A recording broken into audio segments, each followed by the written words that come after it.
this is this thing, and obviously if this has a real component, then the waves will grow.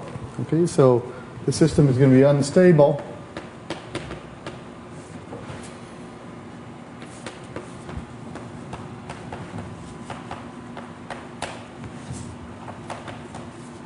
So if the real part of omega is greater than 0, i.e. if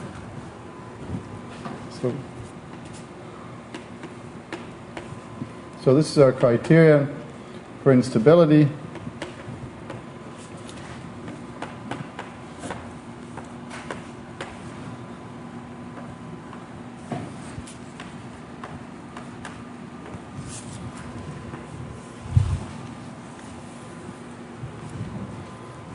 Okay, so we immediately get some physics. First, we know that this is going to be maximal when k is aligned with u, right? K is the wave vector, so u is this vector. So if our k, if we have a two-dimensional disturbance, it's going to grow the fastest, right? So this is something called Squire's theorem.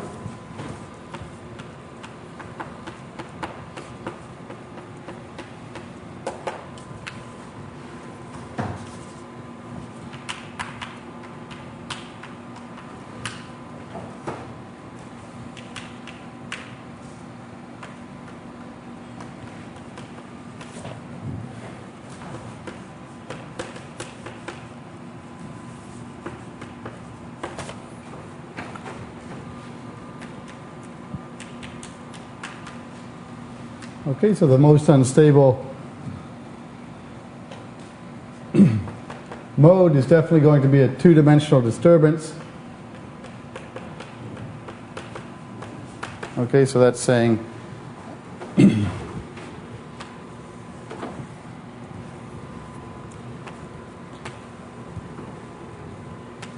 so if we have a shear flow, so let's say alpha equals k, beta equals 0. These are the most unstable modes, and this is a general property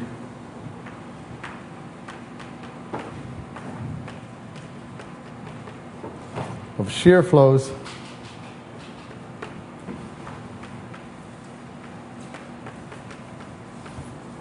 Okay, and now there are two important special cases of this general analysis which we'll consider now. Okay. So first we'll look at the case where u is equal to 0. And you say, well, that's not very interesting. What's causing the instability? Well, we do have the possibility of heavy fluid over light, which we expect to be unstable.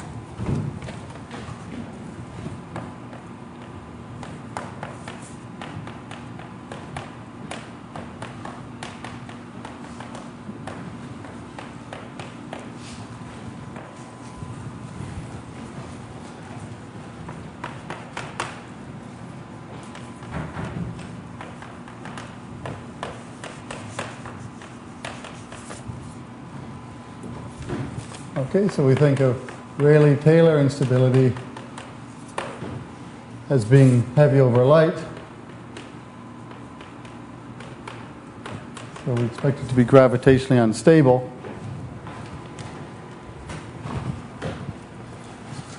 Okay, so here we say rho plus is greater than rho minus, u is equal to 0. So we just have the following situation. We just have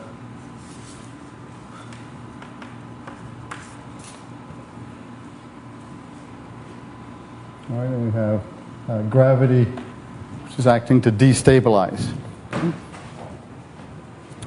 Okay, so now via this equation, we set u equal to 0, and we see the criterion for instability.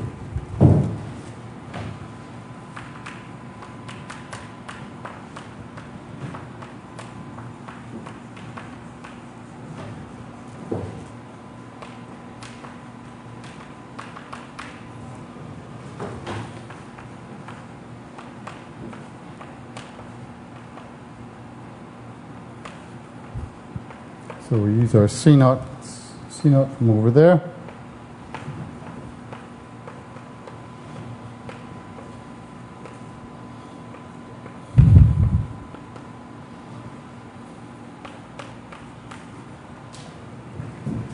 Okay, so this is our criterion for instability.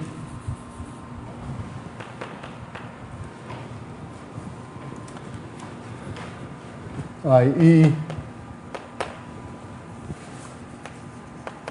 the density difference is greater than sigma k squared over g, which we can express as 4 pi squared sigma over g lambda squared. So that's the wavelength, wavelength of the disturbance.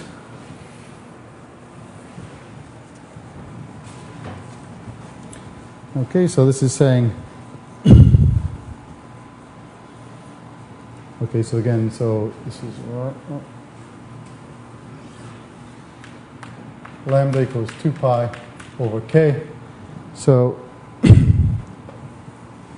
this is saying basically that lambda has to be, the condition for instability is that lambda has to be greater than 2 pi capillary length, right? So we call LC equals square root of sigma over delta rho g. Okay. So things have to be sufficiently long, the wavelength has to be sufficiently long for it to be energetically favorable. So again, now we have this result, let's try and think about what it means.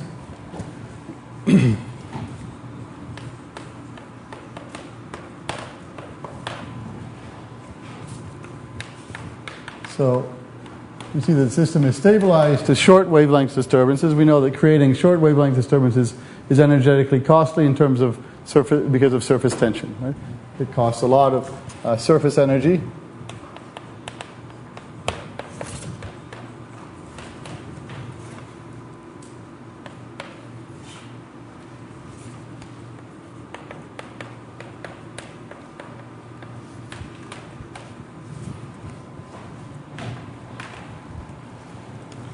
Okay, so it's always going to go unstable. There's always some unstable wavelength.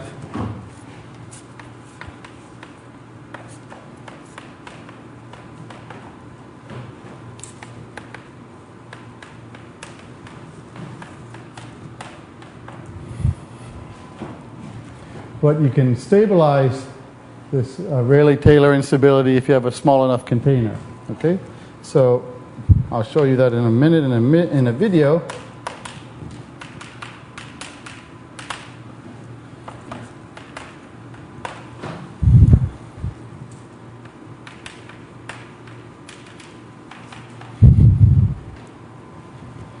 So if we have its width is less than the capillary length,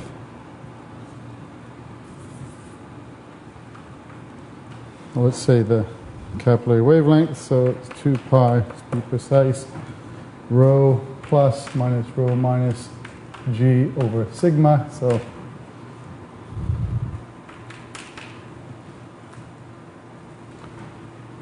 yeah, I should have written that upside down, but now we've got a negative sign there, so we're fine. It's okay, so system is stable.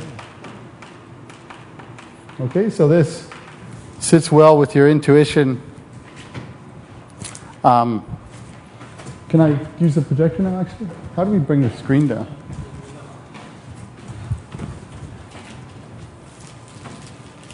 So that's one way of stabilizing Rayleigh plateau or Rayleigh-Taylor is by putting we got a new projector. We're going to see if this works. So that's this is one way to stabilize. But there's another, which is kind of a little more subtle. Okay.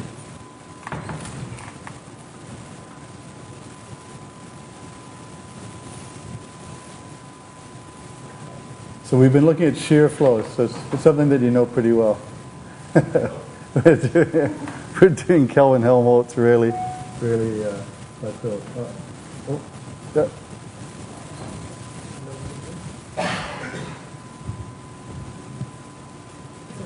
This is a new, here. I just have one short video. I can just show it to you on my laptop.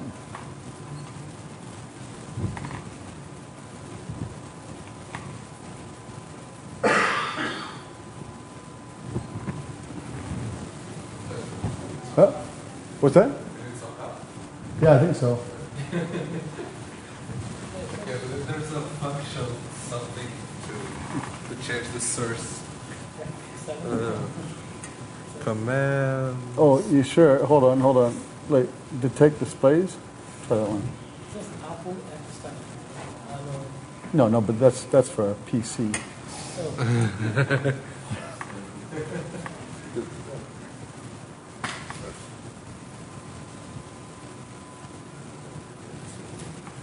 Apple, okay, F7 it says? No, What? not actual F7. Try F3. F3? There isn't an F7. Okay. That doesn't work. All right, let's try this. Let's try the Irish reboot here. Turn off and on.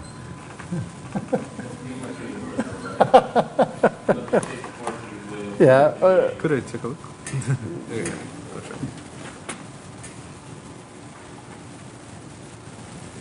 It does, I mean, this is being read. It's just that thing's not projecting, right? Oh, here's the problem. Yeah. Could you please turn on that button? Oh, yeah. Well, that's on, actually. So that's the cable. This one, the plug. And it's not correctly set. Oh. Doesn't have a turn on. So let's go with. Okay, let's try this.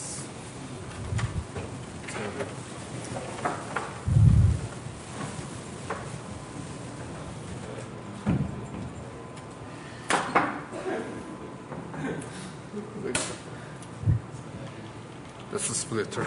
There we go. Thanks. Okay. So all that to show you this video, which is a very simple video, but this is how you can stabilize Rayleigh-Taylor. So we know if we have a little. This is probably known to any of you who ever worked in a lab. But if you have a small container, because the wavelength is less than the capillary length, basically surface tension can support the weight of the fluid. Okay.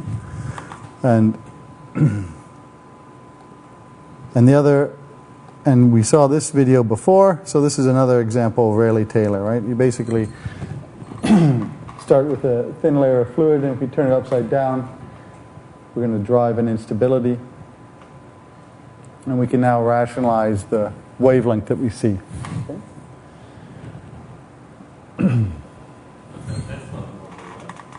No, this is, I think it's silicone oil. But it is basically this problem. You have heavy over light. And so, again, so you guys rationalized the length scale of that last problem set. Okay, but now we can do this. So now we've done the math. Okay, so that was really all I needed that for today. If we can pump that up.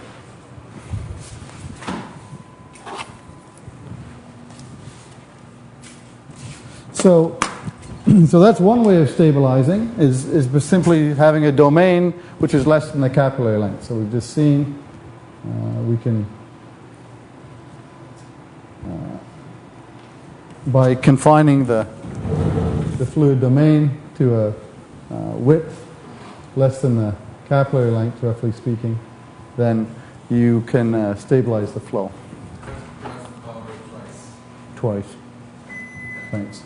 Okay, so another way of stabilizing, which is a little more subtle, and which might have been the case in the video we just saw, is if you have temperature gradients. Okay.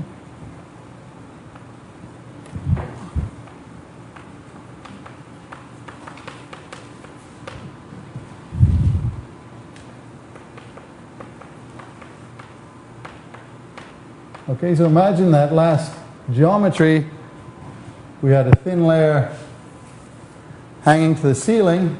It wants to fall, and we know, we've seen here that there's always going to be some critical wavelength which should go, but I think maybe how you can stabilize it is if you have cold, if the ceiling is cold. Okay, so then we have this fluid layer which starts going unstable to the most unstable mode, which we've just predicted.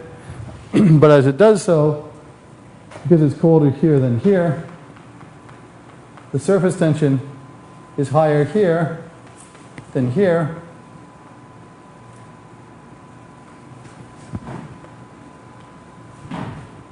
Right? Because of the Marangoni stresses, you have, as this thing grows, fluid gets pulled up into the thinning region. So it basically stabilizes the flow. Okay? So it's resisting the instability.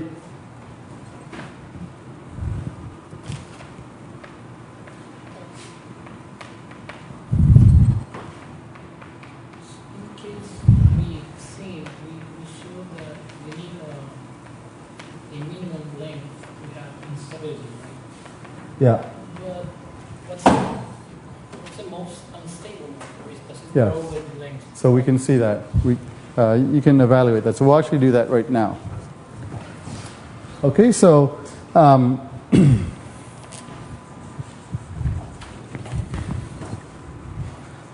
there's you can also have a kind of a heuristic argument.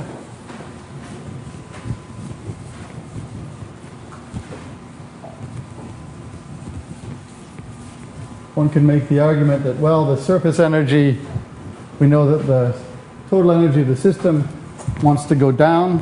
So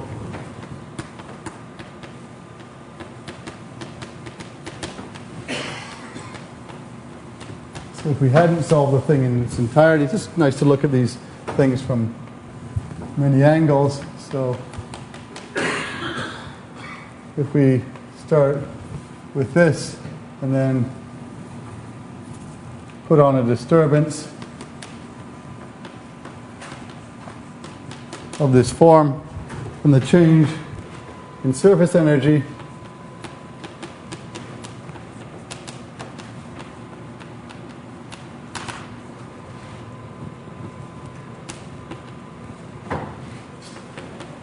so it's going to be, so if we just imagine it's a 2D disturbance, then it's going to change by an amount prescribed by the change in the arc length. So the difference in that length relative to this length.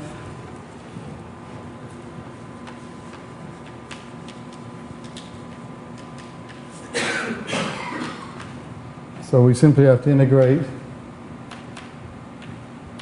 ds minus lambda.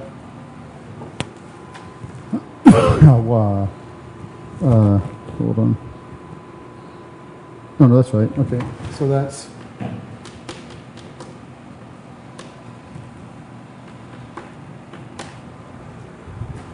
okay. So the change in gravitational potential energy. So the surface energy is changing, but so is the gravitational potential energy. So we can calculate that.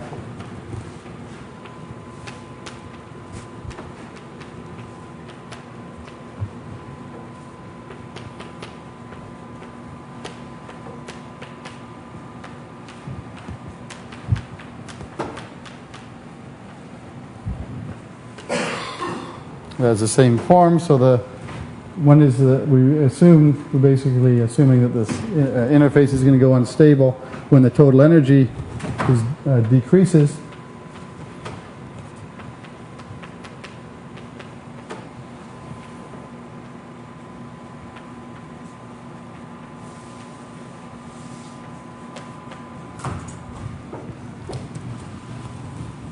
So this is going to give us the same result we got from the full analysis. But again, it's just nice to look at these canonical problems from various different angles. So it's going to go unstable when the total energy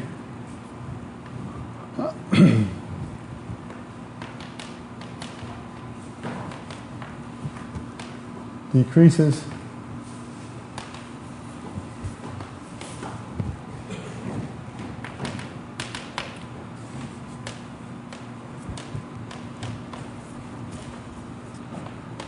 So again, we get the same result. So we can also rationalize this requirement of long wavelength instability simply from looking at the energetics. Okay, so we've looked now at heavy over light, but what about wind over water? We know that intuitively there's a critical wind speed at which waves develop on the surface, and if you look carefully, if you ever pay attention, you'll see that the most unstable modes are on the order of the capillary length. They're sort of centimetric. So let's try and rationalize this. So this is now the second application. This is called another classic, Kelvin-Helmholtz.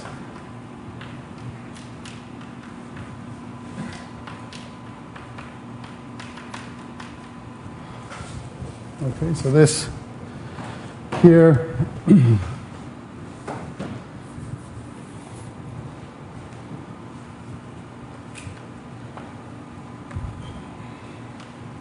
so we have now light fluid over heavy fluid, so it's gravitationally stable. So we have a situation which is gravitationally stable but destabilized by shear.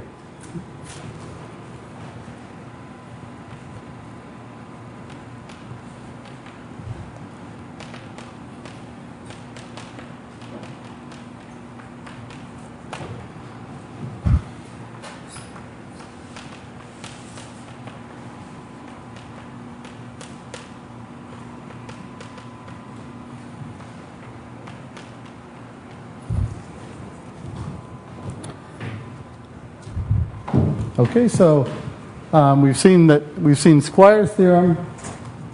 The most unstable mode is always going to have the wave vector aligned with the velocity field. So we're going to consider a two-dimensional disturbance and look to see what the most unstable mode is.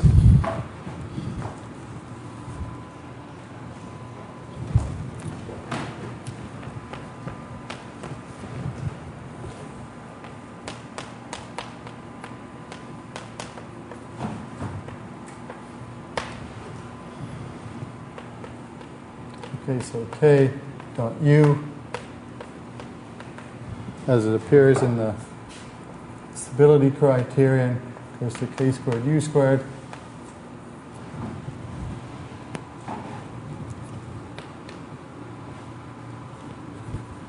So our criterion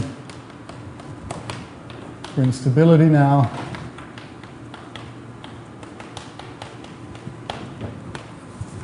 comes from here, this thing being positive, is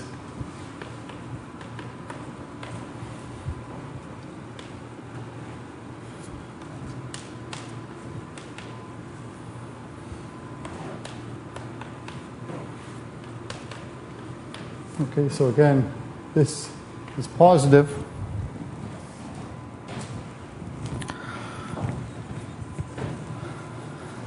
Okay, so let's write in terms of wavelength. Rho minus rho plus. I just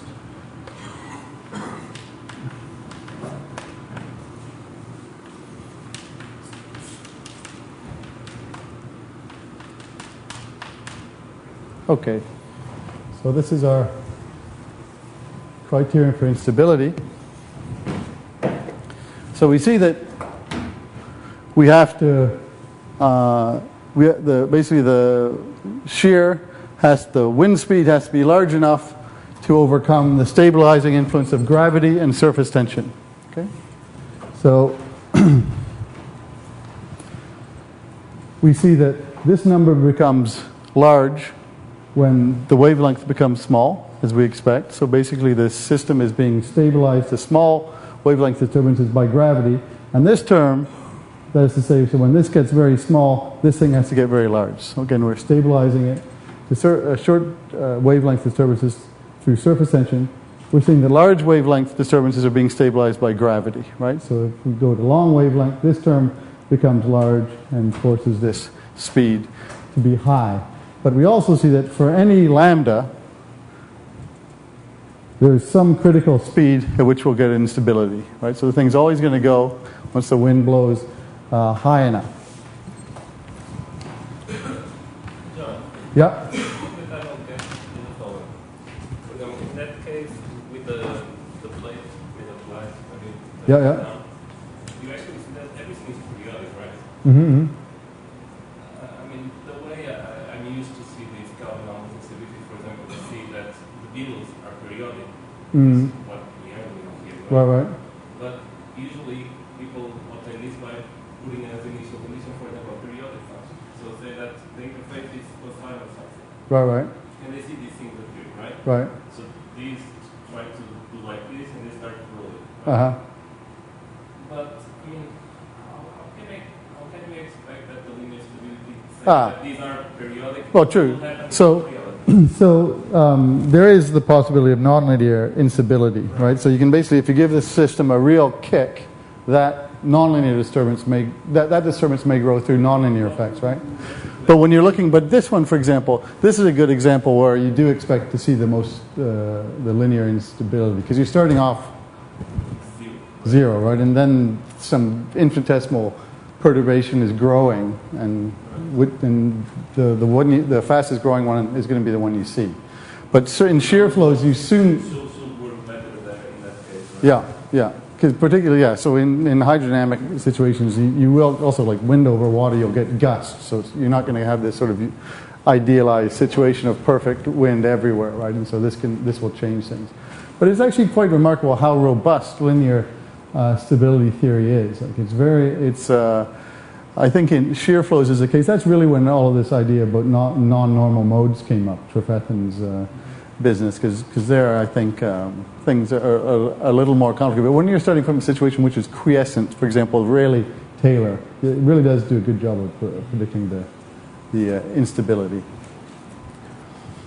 So yeah, one should bear in mind, this is just this. I mean, all of the theory. Again, throughout the theory, we've assumed that the perturbations are infinitesimally small. Right? We've linearized in them. So if you really put a kick on the interface, then it's not going to be that sort of disturbance is not going to be described by this theory. Okay, so again, it's just nice to try and get the physics out. So we see that the system is stabilized to large wavelength disturbances by gravity.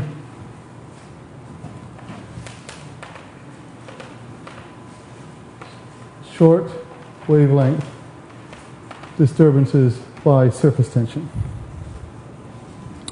Okay, but be that as it may, for any wave number, for any wavelength, there's a critical U at which the system will go unstable.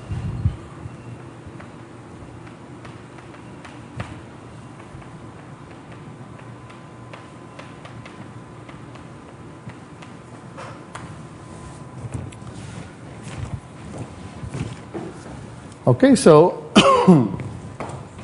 we can now plot the marginal stability curve. So basically this is defining our U as a function of wave number or wavelength.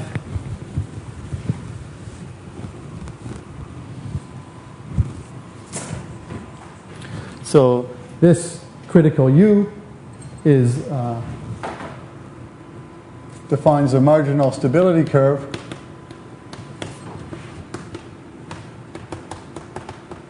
so this is the curve. So this is describing velocity as a function of the wavelength, the critical velocity for which instability sets in.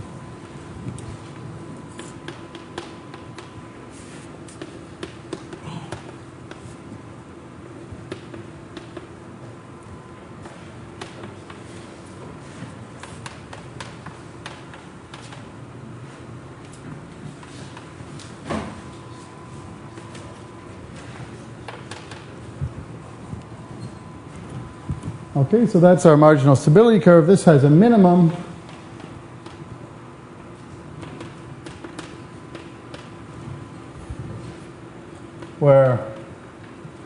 now want to say what's the most unstable mode. So du dk is equal to 0. And to make our life a little easier, we can say where d by dk of u squared is equal to 0. And so then it follows immediately that you get minus delta rho over k squared plus sigma is equal to 0. So the most unstable wave number is delta rho g over sigma, which is basically 1 over the capillary length.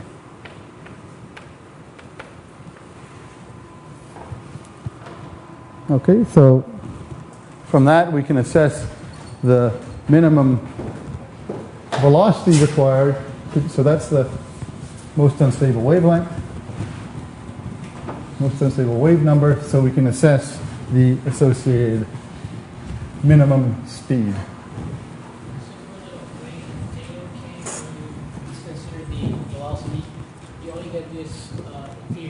Really? What's that?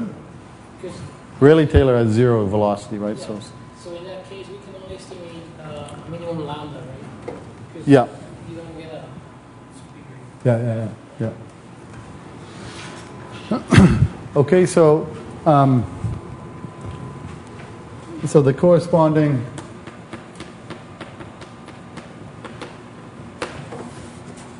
critical velocity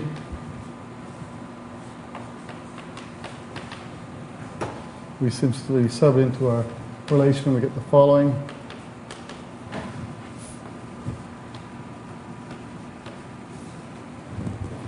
Okay, so this is the minimum velocity required to generate waves.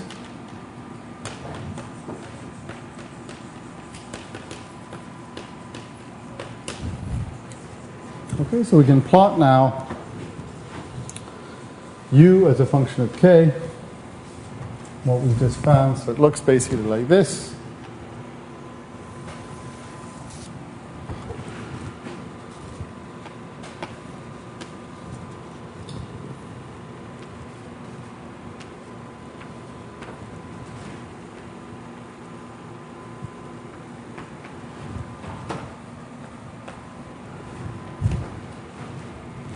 So this is the stable regime.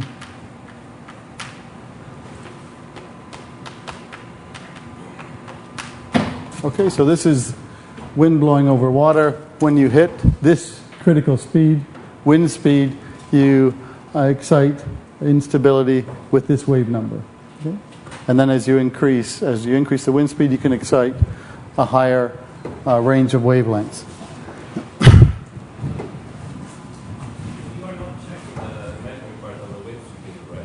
What's that?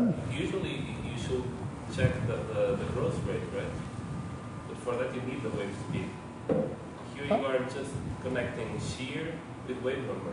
Right. But you don't know the the wave speed of the normal modes, right?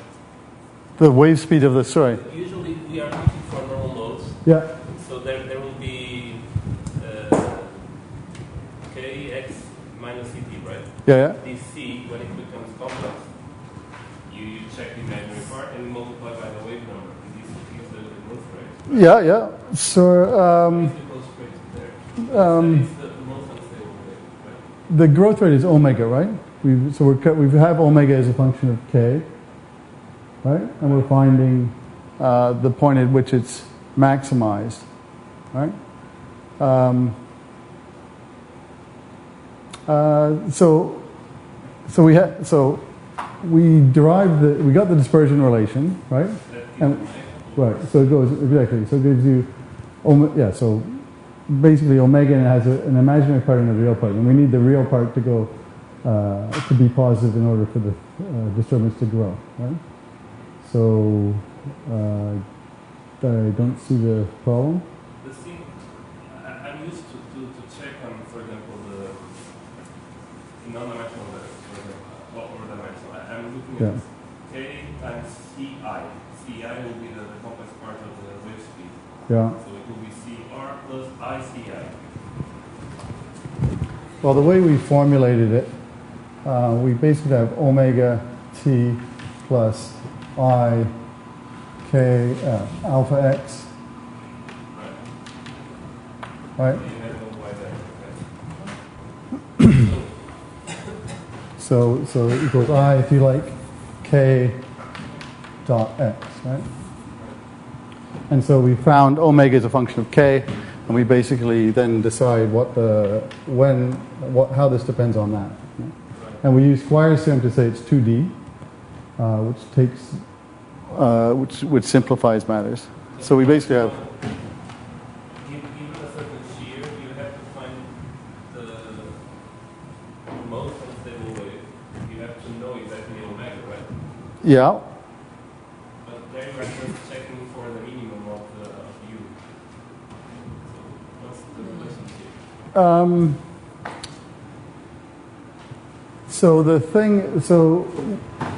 I haven't said at this particular, along this particular line. Let me see.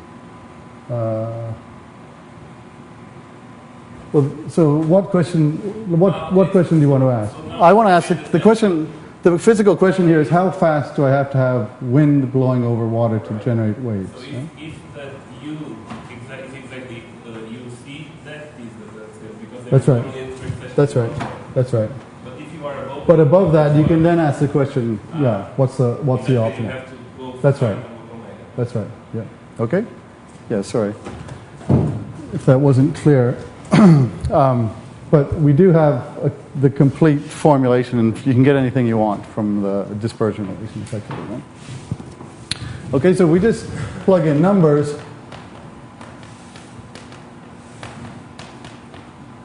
We can then rationalize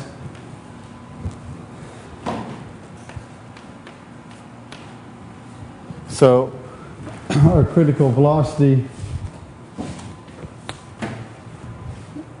is up here. So if we sub in numbers appropriate for air and water,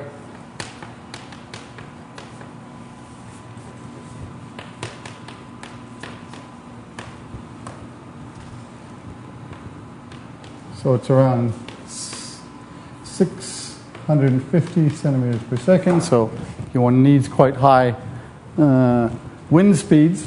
That's about reasonable, I think. And this critical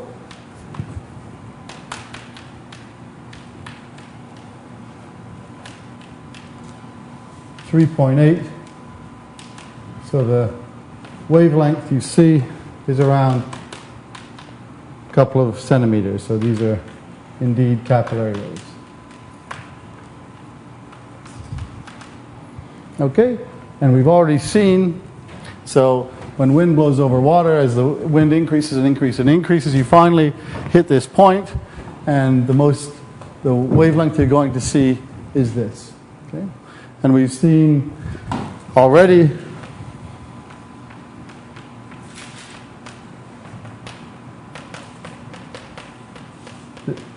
that if you have some contamination,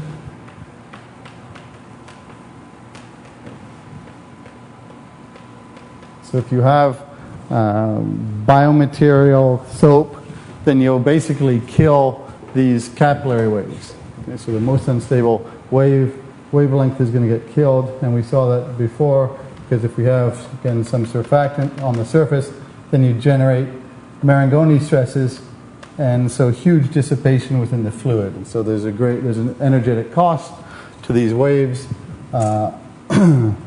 which resists instability. Okay, any questions? So, how accurate is this, like, motion? I mean, because you have. It's pretty good. It's pretty good. I mean, if you just in the lab, if you just take a flask and you blow air over it, it's about right. I mean, again, it's not. You rarely have such ideal situations in a perfectly uniform wind, but it's pretty robust, right? I mean, locally, as long as it's uniform over the sort of length scale of the waves generated, then it's a reasonable approximation. It's not bad. And then, of course, if you get within the ocean, then you have multiple layers. So you have like, it's not, you don't have a clean interface and you don't have surface tension anymore, then you have density gradient smeared over some distance, and that's the sort of problem which he looks at. But this is an idealization. I think it would have been nice to be around when Lord Rayleigh and Lord Kelvin were around, solving all of these nice, clean problems with linear stability theory. But basically, we've seen, so in the last couple of weeks, we've seen Rayleigh plateau, which is a big one. And this one, and then we have Rayleigh-Taylor. So Rayleigh-Taylor, so imagine, so again, we've been describing it as heavy over light, right?